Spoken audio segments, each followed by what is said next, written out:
Hello, everybody. Shorty and I are back to talk more about the possibility of some of the states of the U.S. seceding from the Union. Basically, I've given the subject some deeper thought, and I realized that there might not be enough states in this country that could or would secede from the Union in an effort to deal with the reality of Donald Trump. See, here's the problem. I was thinking that if enough states did pull out of the Union, it would cause a crisis that would possibly be diffused by a conference that could lead to a negotiated national divorce and the subsequent breakup of the U.S. into separate countries. It would be a conference not unlike the one in Washington in 1861 that former President John Tyler presided over when 7 states seceded from the Union before Abraham Lincoln was inaugurated as president. Although that conference was an attempt to save the Union and bring the seceding states back into the fold. The conference I envision would be to dissolve the Union, start from the basis that there's no saving it. There's one impediment, though, to such a conference happening, and that, of course, is Donald Trump. As I said, he might still become the leader of an independent Florida. He might be king of Florida. But Florida is one state, and it's the size of a European country, and it has 23 million people. The United States, on the other hand, is a continent-sized nation with 350 million people. Trump would rather be the leader of a continent-sized nation with 350 million people than the leader of a state the size of a European country with only 23 million people, because Trump likes things that are big. Now, I'm speaking as somebody who used to be proud of the fact that American geography was so extensive because of all the geographic and topographic diversity within our 3.8 million square miles, and how these different land types, mountains, prairies, coniferous forests, deciduous forests, desert, shaped and affected the people who lived in them. Now, of course, I see geography as one of our weaknesses. My grandmother always had this expression, big and stupid. And of course, we all know that bigger isn't necessarily better. In the case of the United States, I used to think that it was, simply because of the geographic diversity of this country. Never mind racial and ethnic diversity. Geographic and topographic diversity are more important because they, as I said, shape the culture, attitudes, and opinions of the inhabitants. But given everything that's happened in the past decade, that pride in our expansive geography is no longer valid. It doesn't make sense anymore. And of course, the only reason we are so geographically large is because we stole all this land from the Indians and the Mexicans.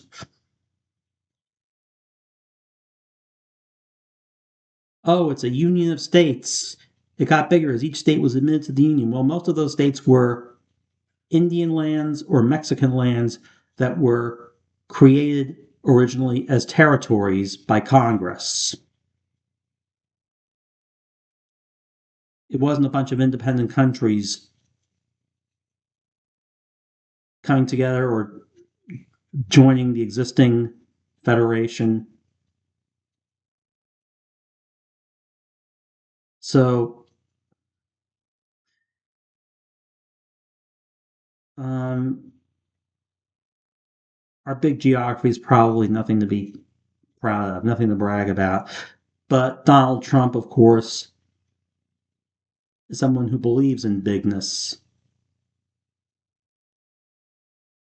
And that is why I don't think Trump would allow the country to break up, even under the most dire circumstances where all the evidence would say that it's absolutely necessary for the United States to break up into multiple countries. And yes, if one state seceded and then another and another, it could cause a chain reaction. Then again, it might not, because there are more than a few states that have numerous reasons for seceding, and California is certainly one of them. And I said before on this channel that if California ever seceded from the Union, that would be it, game over. Because if California were a separate country, it would be the fourth largest economy in the world. We lose California, we lose everything. But Governor Newsom would never let that happen because he still believes the Union can be saved. And if Eric Swalwell is elected governor of California in November, he'll carry that same belief to Sacramento. He still thinks the Union can be saved. He's not talking about secession any more than Gavin Newsom is. So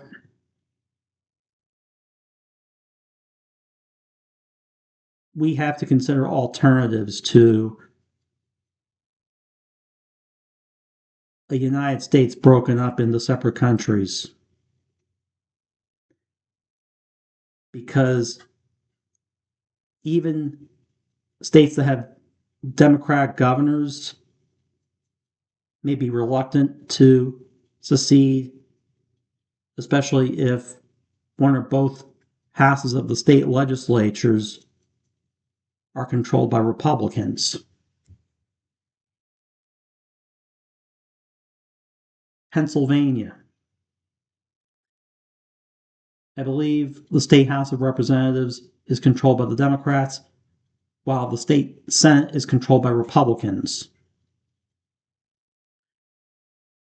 A Republican state Senate would never allow Pennsylvania to withdraw from the Union. And Governor Shapiro, like Governor Newsom in California, believes the Union can be saved. He wouldn't advocate secession either. Now, some states with control of one or both houses of the legislature by the Republicans, and maybe a couple states in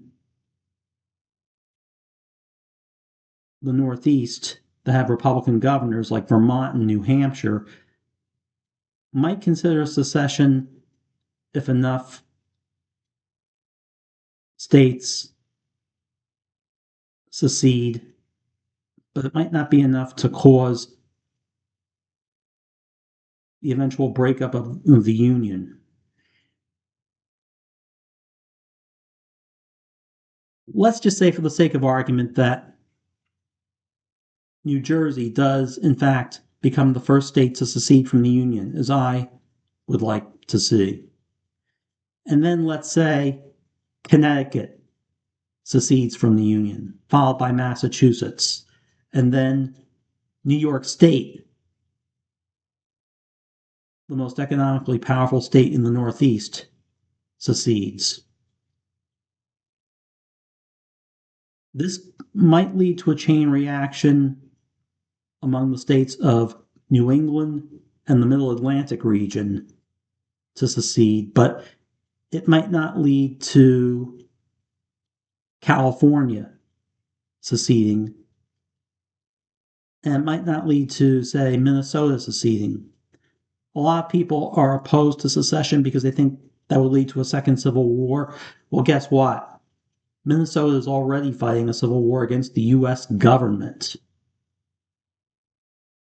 They're fighting ICE agents. They're in no position to leave the Union, even if Governor Tim Walz wanted the state to leave the Union. So let's say, for the sake of argument, that a couple of states in New England, a couple of states in the Middle Atlantic region pass ordinances of secession, and the chain reaction that causes is minimal and limited, and only states from New England and the Middle Atlantic region secede. And what ultimately happens is New England declares itself an independent nation, and states in the Middle Atlantic region also form a new nation. That may be as far as it goes. The rest of the United States might stay together, because there are too many Republican states that would never agree to the breakup of the U.S., especially when Republican states in the South depend on tax dollars from Democratic states to sustain them. The Democratic states are rich, and most of the Republican states are poor. Texas and Florida, in fact, I think are the only Republican states that could possibly be self-sustaining countries. Texas, of course, used to be a country, though it couldn't sustain itself, which is why it applied for admission to the Union. And Florida was a separate entity unto itself as a Spanish colony before it became a U.S. territory. So they at least have a history of being whole and separate entities. Alabama, Tennessee, not so much. Let's face it, the Democratic states are meal tickets for Republican states like Alabama, Mississippi, and Tennessee.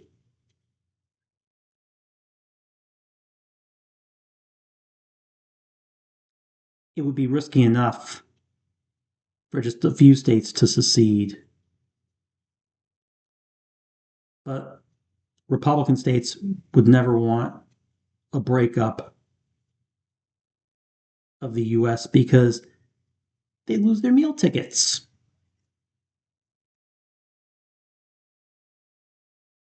So, okay, here's the situation. We have New England becoming a separate country.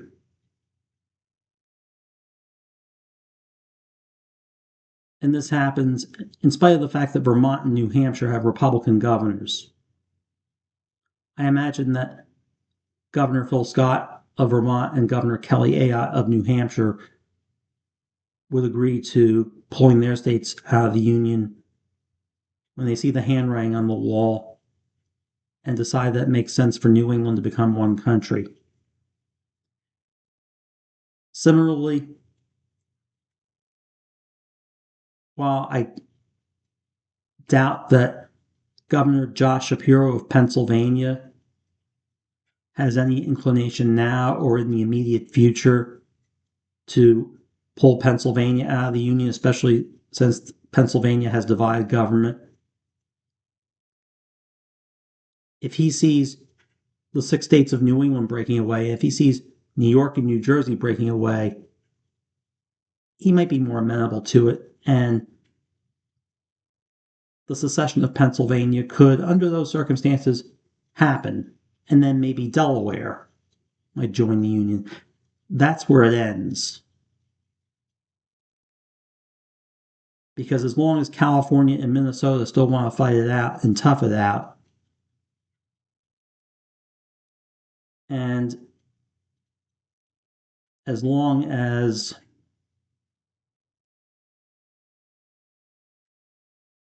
there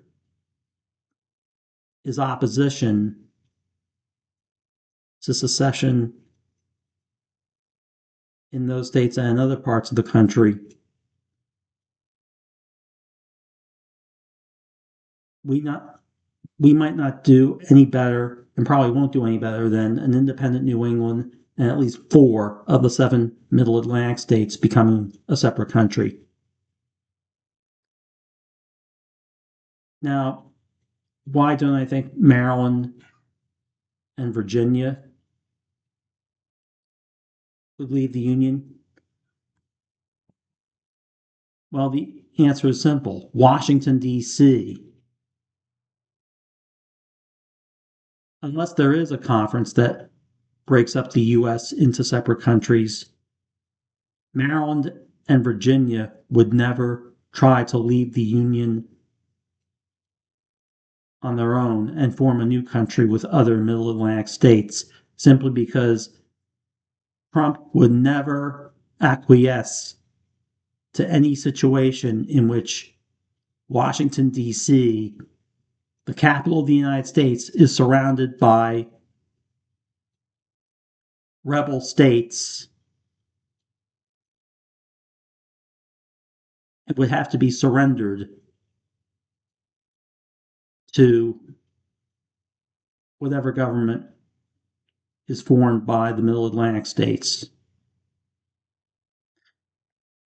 Just remember, when Virginia seceded from the Union after Fort Sumter was fired upon, President Lincoln had to use strong arm tactics to prevent Maryland from seceding because he didn't want Washington, D.C. surrounded by rebel territory. And Donald Trump wouldn't want that either. Delaware is a very small state, despite its proximity to the Northeast Corridor. Delaware could probably get out and join New York, New Jersey, and Pennsylvania. But Maryland and Virginia, no. And West Virginia, which is very politically conservative, wouldn't want to leave the Union either, unless the state thought it was in its best interest to join the other Middle Atlantic states, maybe for economic reasons. And right now, I don't see West Virginia coming to that conclusion. I imagine that even Joe Manchin, who's now retired as a U.S. senator, he's not a senator anymore, even he would say no to the idea of West Virginia leaving the Union.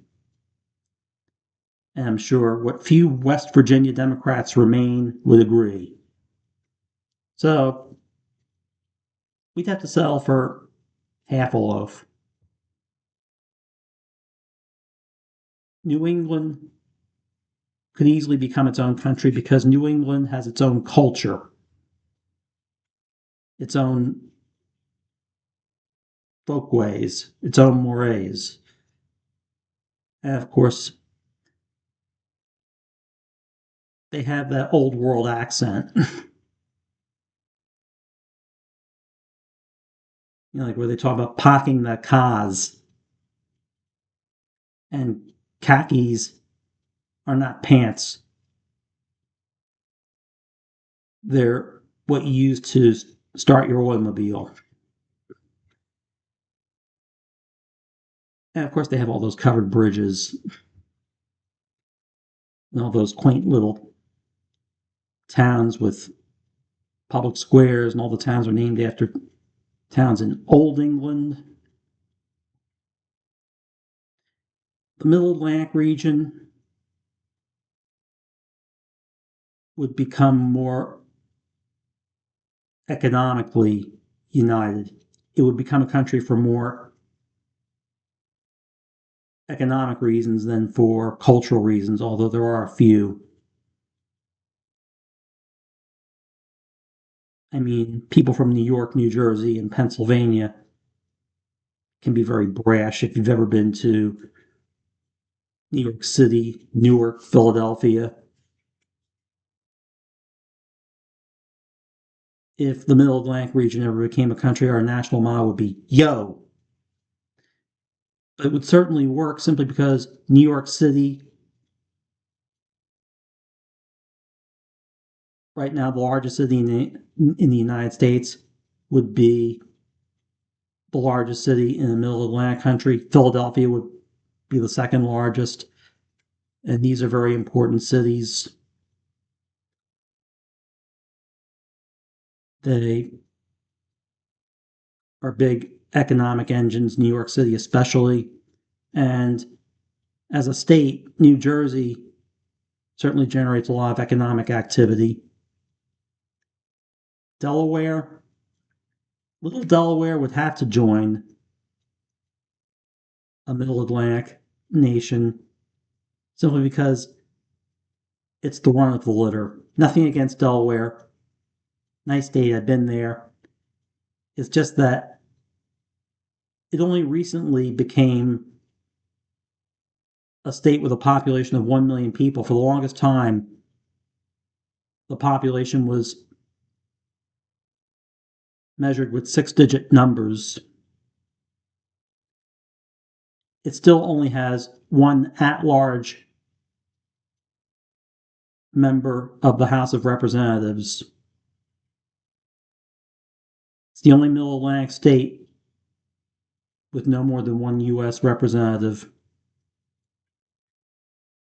And why would Delaware want to remain in a country run by Donald Trump anyway? So that's another possibility. New England becoming a country and 4 of the 7 Middle Atlantic states becoming another country. That might be the best we could do in the short term. Although, if the United States lost New England and 4 of the 7 Middle Atlantic states, all of a sudden, there wouldn't be any federal tax money going to Washington from these regions. The government would be poor, and so would the Republican states that rely on that federal tax money. Maybe then and only then, California would secede from the Union, and then possibly Washington and Oregon,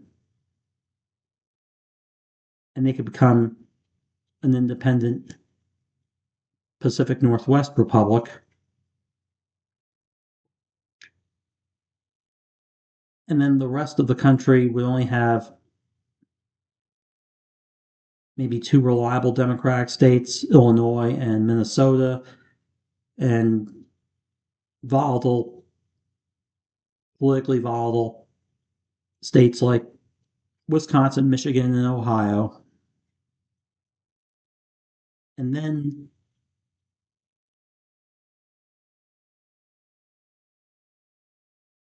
what would be left would be very shaky.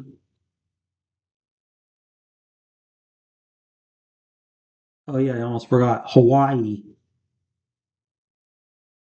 in this instance, might try to regain its independence. Although with the U.S. Navy installation in Hawaii, that's probably not feasible. But yes, the United States without New England, without 4 of the 7 Middle Atlantic states, and without the West Coast would be poorer, less viable, and less stable than the United States already is currently. So maybe limited secession would eventually lead to the rest of the United States breaking up, simply because the economic vitality that the 13 states I've been talking about would be gone. Those states would become 2 countries between them, and the remaining 37 would have a hard time making up for the lost economies of New England and part of the Middle Atlantic region. And of course, if the West Coast states were to pull out of the Union, that would only leave the U.S. with the Great Lakes as an economic engine, the Great Lakes region. And the Great Lakes region is pretty volatile because that region mostly relies on manufacturing. And I don't need to tell you how shaky the oil industry is, for example. So, excuse me, I have an itch. I'm not a professional with making these videos, as you can tell, and I'm not an expert either. I'm not a professional in that I don't get paid for it, and I'm not an expert in that I'm good at editing or speaking extemporaneously without a pause or two. And sometimes editing these videos just isn't worth it. All right. So, if you had 2 independent countries created out of New England and part of the Middle Atlantic region, it would make the United States, or what would remain of the United States, in a very shaky position. And that could cause the states of the West Coast to leave the Union. And then the rest of the country would probably have to break up on its own. And how could the New England states and 4 of the 7 Middle Atlantic states secede from the Union when Donald Trump knows that he needs the Northeast to keep the country going? Well, the answer is simple, my friends. We join NATO. Because by the time we form 2 new countries out of the Northeast, Donald Trump will have long since taken the U.S. out of it. So if Donald Trump tries to attack New England and the Middle Atlantic country I call Lenape, when they're NATO members and the U.S. is not, well, the British will burn Washington, D.C. a second time.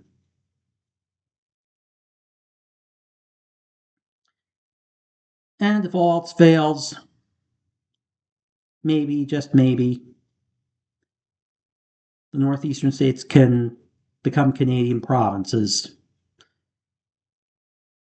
So I guess that's it. Shorty and I will see you later.